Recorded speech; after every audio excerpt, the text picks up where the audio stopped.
डर का दरवाजा। दृश्य एक गांव की खाप पंचायत। सुबह सुबह बरगद के नीचे चारपाइया। मुखिया बलराज सिंह बैठा है, चेहरे पर ईर्ष्या की झुर्रियां।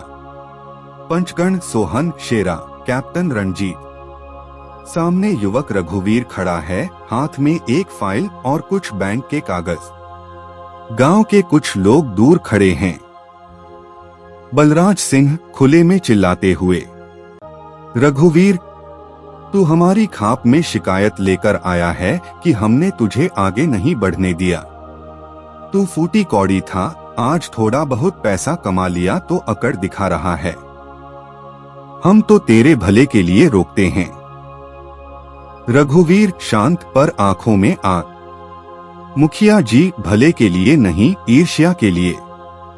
मैंने 2 साल की मेहनत से गांव के बाहर फल सब्जी का कोल्ड स्टोरेज लगाया।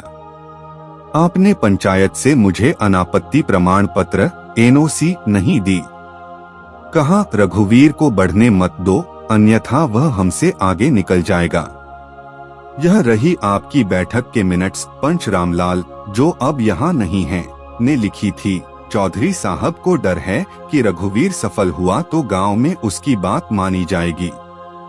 पंचगण हक्के बक्के। शेरा सिंह बीच में कूदता है। शेरा सिंह गरजते हुए, वो मिनट्स फर्जी हैं। रघुवीर, तुझे पता है तूने हमारे किसी भी व्यापार के बारे में बुरा बोला। अब हम तुझे बैंक गारंटीड क्यों दें? तू अपनी राह देख। रघुवीर एक कदम आगे। शेरा जी, आपने 3 साल में 4 बार मेरी बैंक लोन अर्जी पर हस्ताक्षर करने से मना किया। हर बार एक नया बहाना। तू पिछड़ी जाति का है, तुझे यह पैसा नहीं मिलना चाहिए, तू बहुत पढ़ गया, अब गांव में दिखावा करेगा, तेरा चेहरा हमें पसंद नहीं। पर असल बात थी डर कि मैं आपके मुकाबले सस्ती कीमत पर फल बेचूंगा तो आपके ठेके बंद हो जाएंगे। कैप्टन रंजीत अब हस्तक्षेप करते हुए, देख रघुवीर, गांव का नियम है, जो हमसे पहले उठता है वह हमसे पहले गिरता है। तू बहुत तेज दौड़ रहा है। हमने तुझे धीमा किया तो कोई गुनाह नहीं। रघुवीर ठहर कर तीखे स्वर में, कैप्टन साहब, आपने कभी अपने बेटे को रोका जब वह डॉक्टर बनने शहर गया? नहीं।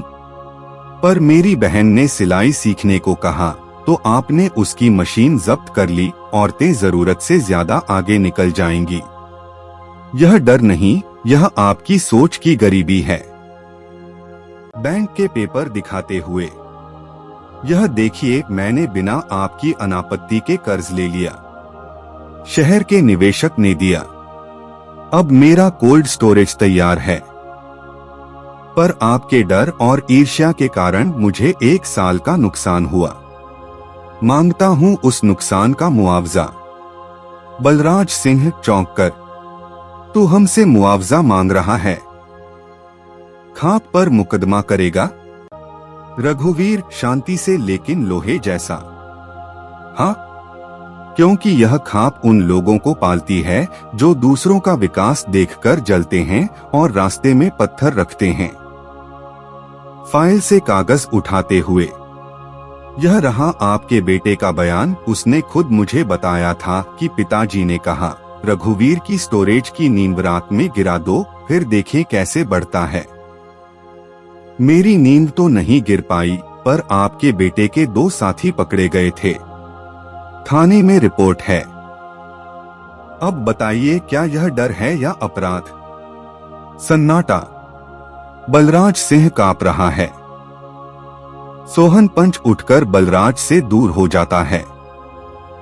बलराज सिंह धीमी टूटी आवाज में, मैंने तुझे आगे नहीं बढ़ने दिया क्योंकि तू बहुत तेज था। डर था कि तू मुझे पीछे छोड़ देगा, पर तू छोड़ ही गया। रघुवीर सबकी ओर देखते हुए, चौधरी जी, डर और ईर्ष्या से दूसरों के विकास में रुकावट डालना यह कायरता है। असली इंसान वह है जो दूसरे को बढ़ते देखे तो खुद और मेहनत करे, न कि उसके पैर काटे। मेरे कोल्ड स्टोरेज से गांव के 50 लोगों को रोजगार मिलेगा। पर आपने वह स्टोरेज रोकने की कोशिश की सिर्फ इसलिए कि मैं सफल होता और आप अपने फल के ठेके पर बैठे रहते। सोहन अब सहमते हुए। रघुवीर, हमने गलत किया। तू बता क्या चाहिए? रघुवीर दृढ़ स्वर में। सोहन जी, मैं न्याय चाहता हूँ। इस खाप का फैसला नहीं, कोर्ट का फैसला। मैंने आप सबके खिलाफ बाधा डालने और आपराधिक षड्यंत्र का केस दर्ज करा दिया है। इसके अलावा गांव के युवाओं के लिए एक अधिकार पत्र, कोई भी युवा अपनी व्यावसायिक योजना लेकर पंचायत में आए तो 15 दिन के अंदर अनापत्ति या अस्वीकृति स्पष्ट कारणों से दी जाए। आप नहीं दे सकते तो हाई कोर्ट से रिट ले लेंगे। पंचगण घबराकर आपस में बातें करते हैं। बलराज सिंह अपनी चारपाई पर सिमट जाता है। बलराज सिंह अंततः, ठीक है, मैं मानता हूं कि मैंने तुझे ईर्ष्या के कारण रोका, पर अब गांव को तुम्हारी जरूरत है। हम अधिकार पत्र पर हस्ताक्षर करेंगे, बस केस वापस ले ले।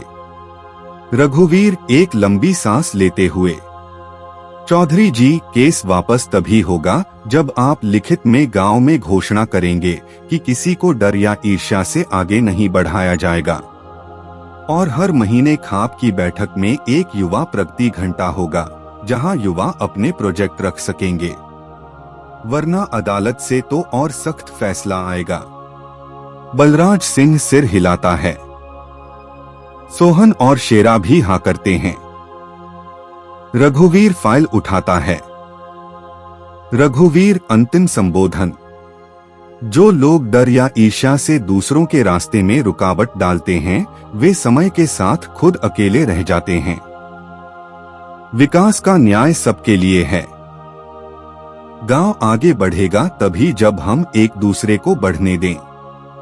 यही मेरी न्याय की मांग है। अब आप खाप संभालो या कोर्ट, मैं अपने रास्ते जाऊंगा। रघुवीर पीठ करके निकल जाता है। पंचगण उठकर खड़े हो जाते हैं। बलराज सिंह उसके पीछे देखता रह जाता है। आवाज पर्दे के पीछे। ईर्ष्या उसी को होती है जिसके पास खुद कुछ नहीं होता, क्योंकि दूसरे की सफलता कोई चोरी नहीं है। रास्ता रोकना कायरता है, रास्ता देना बड़प्पन। यही न्याय का पहला पाठ है।